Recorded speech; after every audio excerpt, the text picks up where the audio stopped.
Olá a todas, todos e todes.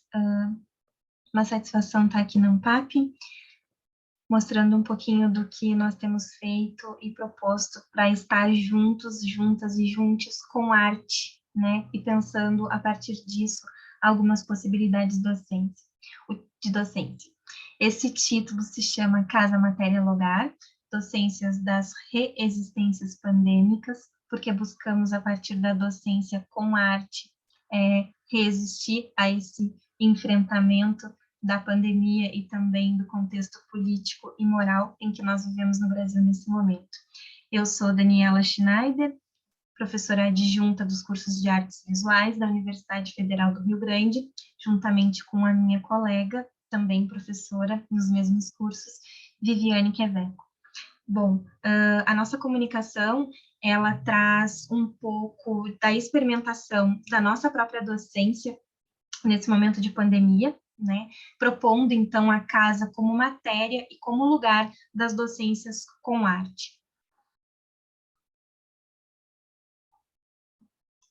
A pergunta que orienta essa nossa comunicação, né, e que vem permeando as nossas práticas de pesquisa, de ensino e também de extensão, é: quais docências e com a arte são possíveis desde a casa? O ensino de arte remoto, ele vem sofrendo uma série de ataques, e a educação básica, de um modo geral, sendo desqualificada, né, a partir de um contexto que nos sobrevém e que nos pega totalmente sem estrutura nesse sentido. Uma das coisas que nos fez propor esse trabalho, né, nos fez propor alguns desses projetos, foi justamente criar um espaço, né, criar justamente um espaço em que pudesse haver diálogo sobre esse ensino remoto de arte neste momento de pandemia, né? Então, temos um projeto de pesquisa chamado Maloca Pandêmica, Gambiarras Docentes, né? Um título que, de um certo modo, já nos aponta para alguns vetores teóricos, né? E para alguns vetores poéticos também, para pensar essa docência. E um projeto de extensão chamado Estéticas Cotidianas, Poéticas Domésticas, que se propôs, então, a partir do Maloca, como uma ação de extensão para a formação continuada de professores e professoras da rede. Por que um espaço de diálogo? Essa ação de extensão, a partir do projeto de pesquisa, se converteu em atividade de ensino dos cursos de artes visuais a partir do seu projeto de ensino emergencial, né? Não trabalhamos com as disciplinas, trabalhamos a partir de projetos, dadas algumas das condições e dos enfrentamentos justamente de estrutura dos alunos e das alunas, e nos colocamos, então, a partir dessa pergunta e dessa provocação da casa como lugar e matéria, para pensar a emergência de uma maloca, né? E quando falamos de maloca, nos inspiramos aqui na Ágora, né? Oca Tapera Terreiro, do Bené Fonteles, em que ele instaura na Bienal de São Paulo, em 2016, essa grande maloca, né, que visa, então, oportunizar conversas para adiar o mundo, um tanto quanto profética, né, e nos alimentamos aqui um pouco da Ágora de Bené Fonteles para criar esse espaço para pensar e produzir docências. A maloca insere os sentidos de práticas comunitárias e colaborativas, é habitação, é espaço de nutrição, e por nutrição entendo-se as demandas fisiológicas do corpo, mas também as suas urgências do sentir e dos seus saberes. A nutrição estética, aqui, proposta a partir de Martins e Bukowski, enquanto um abastecimento dos sentidos, um exercício dos sentidos, com e pela arte. Diria, nutrir não é só favorecer objetos sensíveis, mas favorecer situações, proposições e criar condições para nutrir-se.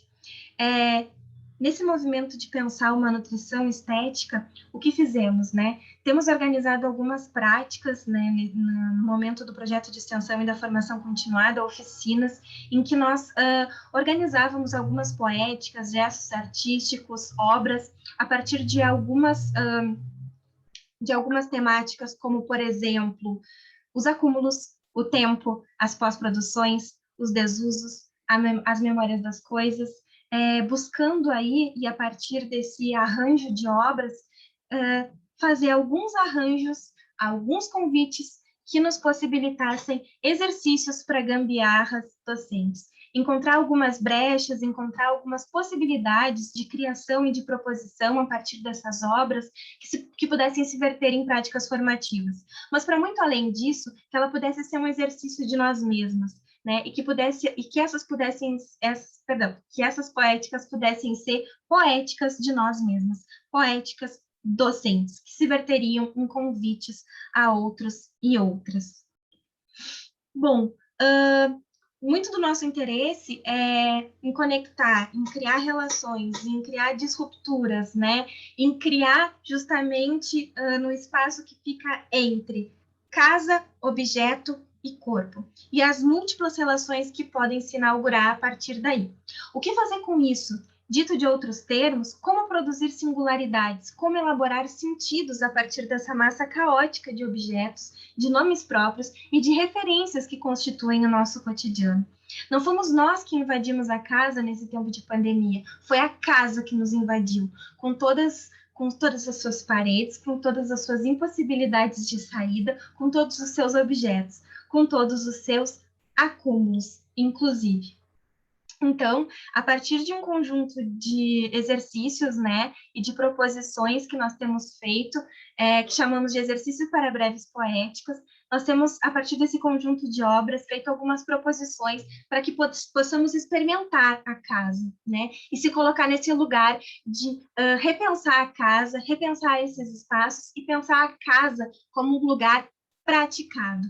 A casa como lugar da nossa docência, mas também como aquilo que nos oferece matéria e subsídios poéticos para a produção, não só das docências, mas em nós, que ativem as nossas formas de se relacionar com essa própria casa.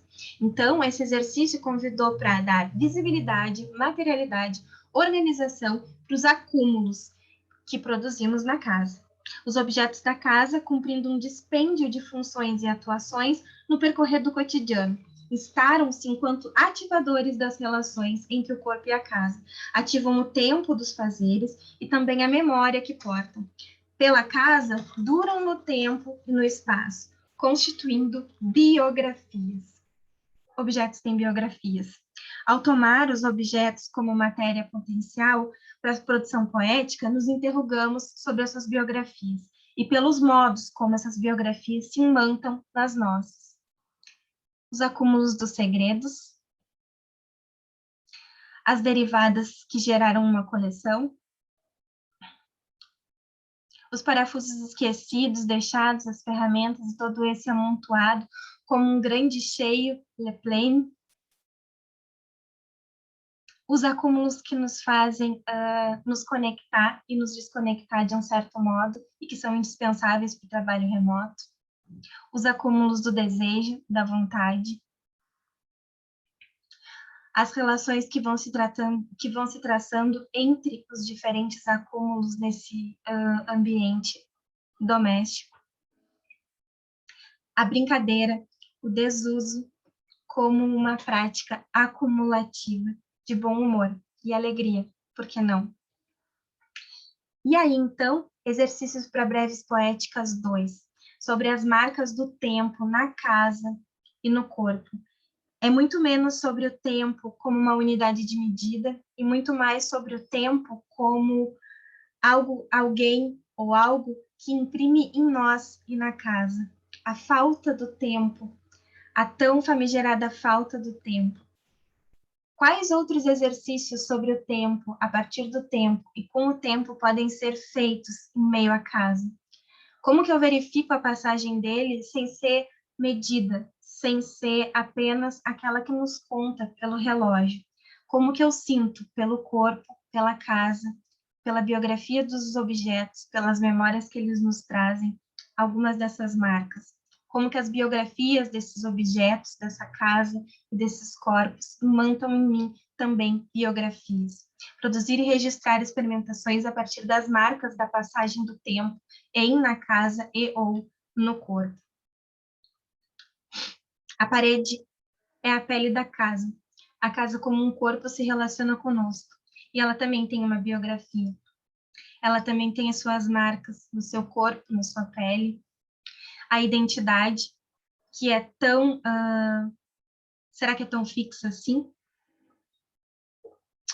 A pele que se dobra com o tempo que se dobra pela pele, o tempo fragmentado fragmenta a imagem, fragmenta a identidade, o corpo encolhido, o corpo repetido, o movimento registrado. Eu olho mágico, olho da porta, que vontade de sair. E o corpo como um escultor do tempo. Um silêncio, a sala escura. É um mosaico de vazios, pensaram elas. Nós perguntamos, mas ninguém responde. Será que tem alguém aí? Na pressa, somos tomadas pela luta infinita dos conteúdos. É preciso vencê-las. Não, nós desistimos. Nós só queríamos estar juntas e juntos. Nós só queríamos uma maloca para poder conversar um pouco sobre arte, produzir e, quem sabe, respirar. A sala não é a mesma. E se diz que o tempo é síncrono, mas afinal, o que isso quer dizer? Pela tela fria e lisa, um tempo para estarmos juntos e juntas é disputado. Estamos juntas? Aqui nessa tela, a impossibilidade do encontro, pelo menos do encontro físico, ao menos do encontro entre tempos. O tempo, como unidade de medida, não é capaz de mensurar forças e intensidades. Oferece apenas um número. O que faz da tela e do síncrono uma impossibilidade é justamente a vontade de medida. O tempo do síncrono e do assíncrono já não dá conta do que desmensura. Em pressas diferentes, habitamos tempos diferentes. E o que nos ensina o contato com o outro é, paralelamente, o contato. É preciso ter tato. É preciso ter calma. É preciso ter uma delicadeza. É preciso ser paragem para tocar o outro, ser vagareza, habitando as brechas que a diferença dos tempos produzem. Afinal, o que fazemos é tocar o tempo. E essa maloca é justamente um lugar de compor as diferenças do tempo e mostrá-las como uma possibilidade também de habitar a casa e de fazer dessa casa lugar e matéria da nossa produção docente. Eu espero que nós possamos conversar logo em seguida sobre o nosso trabalho. Sou muito feliz de estar aqui. Estarei com a Viviane para acolher as sugestões e as qualificações para o nosso trabalho. Até logo, nos vemos na ANPAC.